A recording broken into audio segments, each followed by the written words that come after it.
गोयल साहब, जैसे मैंने शुरुआत में कहा कि आज हम बात करने वाले हैं घुटनों के दर्द को लेकर।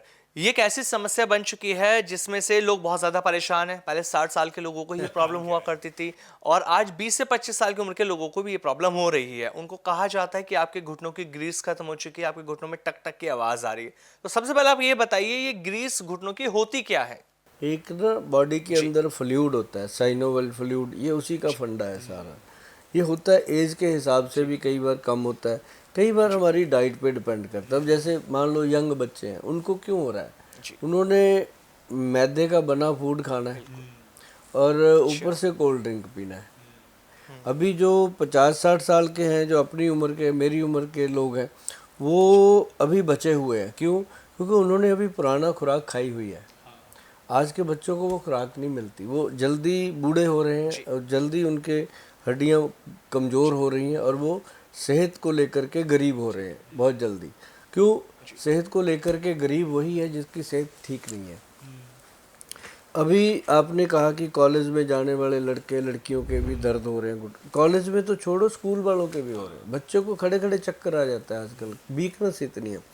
तो ये है सारा साइनोवल फ्लूइड। अब फ्लूइड क्या है? पूरी बॉडी में है, 360 तरह के जॉइंट हैं अपनी बॉडी में और सभी पे फ्लूइड है। लेकिन घुटने पे क्यों इतना प्रॉब्लम आ रहा है कि अब मान लो जरा सा आपको या आपके किसी बुजुर्ग को घुटने में प्रॉब्लम हो गई तो ध्यान सीधा वहीं जाता है कि ऑपरेशन, और बात ही नहीं करते। जबकि इसके लिए बहुत बढ़िया बढ़िया चीज़ें अपनी रसोई घर में पड़ी हैं, हम यूज़ करें तो ठीक रहेगा। अब एक बात बताऊं आपको कि जिनको फ्लूइड कम हो जाता है, घुटने में कड़कड़ की आवाज़ आती है, अब वो डॉक्टरों के पास जाते हैं, एक्सरे देखा जाता है, एक्सरे में इतना सारा गैप नज़र आ रहा है तो उसको बताया जाता है तेरे घुटने में गैप आ गया। तो वो भी कहने लग जाते हैं, जब डॉक्टर ने कहा ऑपरेशन करवा लो तो करवा देते हैं।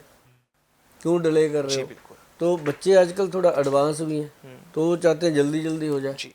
तो उस चक्कर में कई लोगों के घुटने ऑपरेट हो रहे हैं और जी। ऑपरेट होने के बाद जो उनकी इंस्ट्रक्शंस हैं वो फॉलो करना वो बड़ी जी। मुश्किल। हम लोग जो सारा दिन दिनचर्या में जी रहे हैं, हम थोड़ी थोड़ी इंस्ट्रक्शन को नहीं मान पाते तो फिर प्रॉब्लम आ जाती है। तो वो उससे बचने के लिए अपने रसोई घर में जाइए और इसको हवा ना बनाइए, इसको दिमाग पे बोझ ना बनाइए। और रसोई घर में जाइए, जा कर के आप ले लीजिए काले तिल, तिल ले लीजिए काले, और उसमें डाल दीजिए खसखस। खसखस जो होती है, ये दोनों चीज़ों को बराबर मात्रा में लेकर के अपने तवे पर इसको अच्छे से भून लीजिए। तवे में डाल दिया, कढ़ाई में डालकर इसको भून दीजिए अच्छे से। भून करके इसका जब कुरकुरा हो जाए तो इसको थोड़ा हवा लगा के ठंडा होने पर इसको पाउडर बना दो, मिक्सी में डाल के ग्राइंड कर दो। तो आधा पौना चम्मच, जी कोशिश करो कि एक छोटा चम्मच बिल्कुल। पूरा, इसको खाओ शाम को 4-5 बजे चाय के टाइम। जी। चाय के साथ या पानी के साथ, गर्म पानी होना चाहिए, ठंडा नहीं होना चाहिए।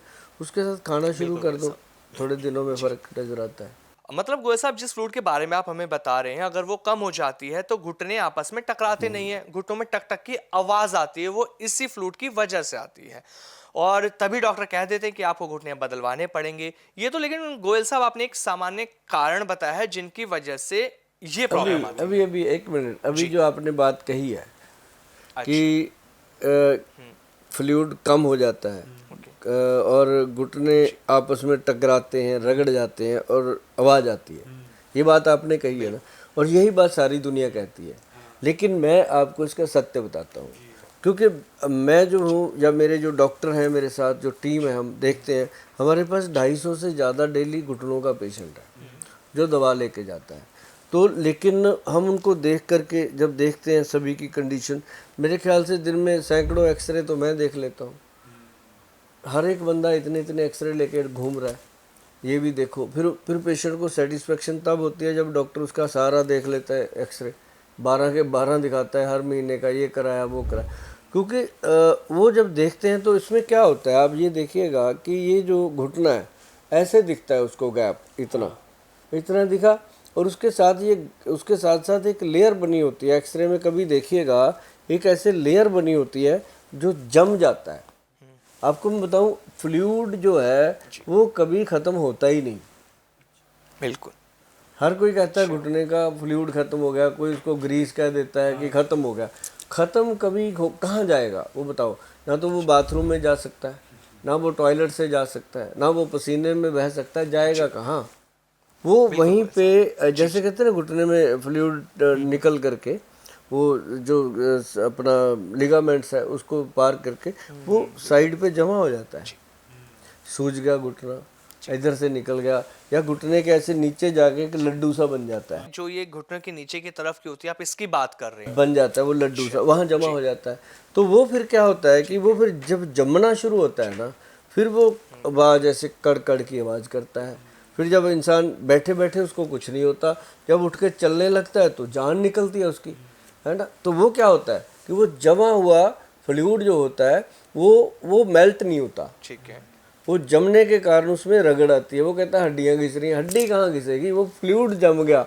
वो जमा हुआ फ्लूइड जो है वो आपस में रगड़ खाने लगा और वो तकलीफ देने लगा। अब कईयों के घुटने में चर्र चर्र चर्र की आवाज़ आती है, और कईयों के घुटने में कड़ कड़ कड़ की आवाज़ आती है, कईयों के घुटने में बस ऐसे जर्क सी आती है। तो ये वही है क्या, मैं आपको बताऊं कि जब वो मेल्ट हो जाता है फिर पेशेंट कहता है मैं ठीक हूँ। अब उसको मेल्ट करने का तरीका बताएंगे आपको। मैंने जितने लोगों को बताया आज तक, उन्होंने ऑपरेशन नहीं कराया। ये बाबा दीप सिंह की बड़ी कृपा है हमारे ऊपर। और हम जब गुरुद्वारा जाते हैं ना, तो हम उनसे यही कहते हैं बाबा जी से कि बाबा जी, जो लोग इस गलत फहमी में घूम रहे हैं ना, उनको बस सीधा रास्ता दिखाओ, क्योंकि है ही कुछ नहीं है। जब भाई साहब दुनिया के घुटने नहीं थे, जब ऑपरेशन नहीं होते थे, तब भी होते थे, लोग बचते थे, लोग शकरकंदी खाते थे और बहुत सारी चीज़ें हैं खाने के लिए।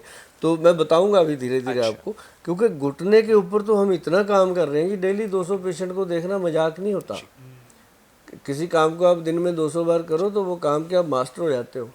तो वो क्या है कि फ्लूइड जब जमता है, अब ऑपरेशन में क्या होता है, वो उसको रगड़ देते हैं, रगड़ के उसको साफ करके नया घुटना सेट किया, चल मेरे, तो चला दिया, तो चल गया। जिसको तो चल गया सही, उसके ऊपर तो समझो भगवान की कोई सही नीयत थी, ठीक हो गया।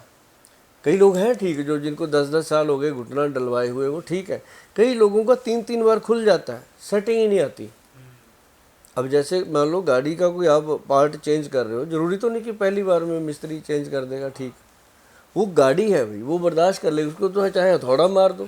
अब घुटने में तो अगर जरा सी भी नाड़ इधर उधर हो गई, पेशेंट के लिए लेने के देने पड़ जाते हैं। तो उसके लिए नेचुरल बहुत चीज़ें हैं। और नेचुरल में अभी मैंने जो तिल का नुस्खा बताया, तिल और खसखस का, यही कमाल है। और इसके साथ अगर थोड़ा सा गुड़ खाता रहे इंसान, तो उसको कोई मिनरल विटामिन कैप्सूल खाने की भी ज़रूरत नहीं है, क्योंकि सबसे ज़्यादा मिनरल्स विटामिन्स जो है वो गुड़ के अंदर है। लेकिन गोयल साहब, आज के डेट में हम देख रहे हैं कि गुड़ भी ना सही नहीं मिल पाता। गुड़ भी अगर लेने जाओ तो उसके अंदर भी शक्कर मिली हुई होती है। तो कहीं ना कहीं हमें इस चीज़ का भी ध्यान रखना होगा कि केमिकल वाला गुड़ नहीं होना चाहिए, उसके अंदर शक्कर नहीं होनी चाहिए, पूरी तरह से प्योर गुड़ होना चाहिए। देखो, आप साग बनाते हो घर में, सब्जियां बनाते हो, गुड़ भी तो बना सकते हो। 5 लीटर रस ले आओ गन्ने का, उसको कढ़ाई में लगाओ, हिलाते रहो पूरा दिन। बड़ा तरीके हैं उसके, है ना। और अगर कोई तरीका देखना है तो यूट्यूब पे बहुत लोग सिखाते हैं। हाँ, सिखाते हैं, वो सीखो आप उनसे। गुड़ घर पे बना लो, अगर नहीं किसी पे भरोसा, या फिर जो गुड़ बनाते हैं सड़कों के ऊपर, उनको 10 रुपये ज़्यादा दो, वो आपको असली ही देगा। जब आप उसको पैसे नहीं पूरे देते, बेचारा वो भी क्या करे, है ना। अब वो कहता है मेरा गुड़ 60 रुपये किलो, आप कहते हो 40 रुपये तो वो देता है, तो बेचारा वो क्या करे, उसने तो रोटी अपने बच्चे तो पालने हैं। तो कभी भी ऐसी बार्गेनिंग जो है वो ख़राब। अब ये जो 2-3 चीज़ें हैं ये बेस्ट। और उसके बाद ना जी, घुटने के ऊपर क्या करना, एक तेल बनता है जो आप घर पे बना सकते हो बड़े आराम से। तेल में डालना क्या है, एक तो अजवाइन लेना है। अजवाइन आप लोगे 2 चम्मच बड़े वाले, और उसके अंदर एक बड़ा लहसुन का पूरा पीस, और फिर उसके अंदर आप डालोगे एक अजवाइन हो गया और एक लहसुन हो गया, और ये दोनों चीज़ें, और एक तिल का तेल 250 ग्राम, 250 ग्राम तिल का तेल ले लिया। इनको पकाओ अच्छे से, जब पक जाए, काला हो जाए, तो उसको नीचे उतार के ठंडा करके छान के इसको रख लो अच्छे से, मसल के अच्छे से, तो छान के रख लो। जब भी आपको लगता है दिन में 2 बार 3 बार समय, तो उसको घुटने पे धीरे धीरे धीरे धीरे ऐसे करके मसाज करो। और जो जो घुटने के नीचे टांग है ना, पूरी टांग पे नीचे नीचे वाला पोर्शन जो है उस पे ऐसे घुमा के करो, जी जी मतलब ऐसे लंबा नहीं, तेल लगा के उसको ऐसे ऐसे घुमाओ, मसल पूरा, क्योंकि इसके अंदर ब्रीक वेन्स होती हैं जो ब्लड सर्कुलेट करती हैं, उनके अंदर जब ब्लड जम जाता है, चलता नहीं है, तो वो क्या होता है कि ठीक है। इतना स्टिफनेस हो जाती है कि वहाँ सप्लाई नहीं पहुँचती और वो फ्लूइड जमने लगता है। तो जैसे ही आप उसको गर्म करोगे तो बड़ा आनंददायी, अगर उससे पहले एक काम और हो जाए, कर लेंगे सारे, जिसको दर्द होता है वो कर लेता है, मैं बता देता हूँ, कर लेंगे, मैं बता देता हूँ, बड़ा सिंपल है। करना क्या होता है, या तो सिंपल गर्म पानी से इसको हॉट कर दो ताकि अंदर तक पूरा ये जॉइंट जो है वो गर्म हो जाए, और उसके बाद वो तेल की मालिश करो। तो गोल साहब गर्म वाटर से भी तो सिकाई कर सकते वही, हैं हम इसमें। हाँ वही, और वो फिर कर लो। अगर बीच में ज़्यादा दर्द हो रहा है, चीज़ पड़ रही है और बहुत ज़्यादा पेन हो रहा है और शादी का कार्ड आया हुआ है, 2 घंटे बाद जाना है, जाने को मन नहीं कर रहा, तो उस समय एक बढ़िया नुस्खा बुजुर्गों का दिया हुआ, ग्रंथों में लिखा हुआ, बिल्कुल प्रमाणित, करके देखिएगा। उसमें 1 चम्मच फटकड़ी, 1 चम्मच हल्दी जो रसोई में पड़ी है, दोनों को पानी में बॉईल करो। एक जग पानी ले लो, उसमें बॉईल करो, पका लो अच्छे से। जब आपको समझ आ जाए कि पूरा पक गया, हल्दी और फटकड़ी का पानी, उसको ऐसे कॉटन से लो, यहाँ रख दो, फिर कॉटन भरो, यहाँ रख दो, कॉटन भर, आप करते करते आपको लगेगा कि ओके हो गया काम, दर्द कम हो गया। और ये अपने आप में माना हुआ पेन किलर है और विदाउट एनी साइड इफेक्ट। जी गोल साहब, अभी आपने बीच में बताया था कि तिल का तेल लेना है,